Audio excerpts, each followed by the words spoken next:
milzīgs prieks atgriezties uz piedestāla. Otrā vieta te Francijā. Esmu atguvis sevī ticību, ātrumu. Pēdējās 3 sacensības nebija varbūt tik labas, bet esmu atpakaļ otrā vietā aiz pasaules rallija čempiona. Neticami, jūs nevarat iedomāties, kā man tagad citās sirds, trīc rokas, cik mīkstas ir kājas.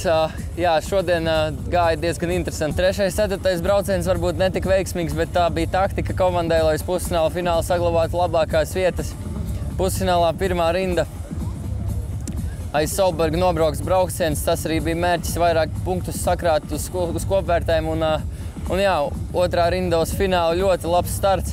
Un visu braucienu nobrauc otrais. Es varu pateikt, ka es visā trasē biju ātrāks par Solbergu, bet bija viens līkums, kur es zaudēju visu. Es nezinu, mēs analizēsim, kāpēc, bet tāpat man ir smaids sejā līdz ausīm, kā saka, un esmu priecīgs. Ir tā ticība un jācer uz nākamajām sacensībām, ka būs vēl labāk un nebūs Pēteram tik viegli. Paldies visiem atbalstītājiem, paldies ģimenei, komandai. Tiešām smags darbs ieguldīts un es esmu atpakaļ.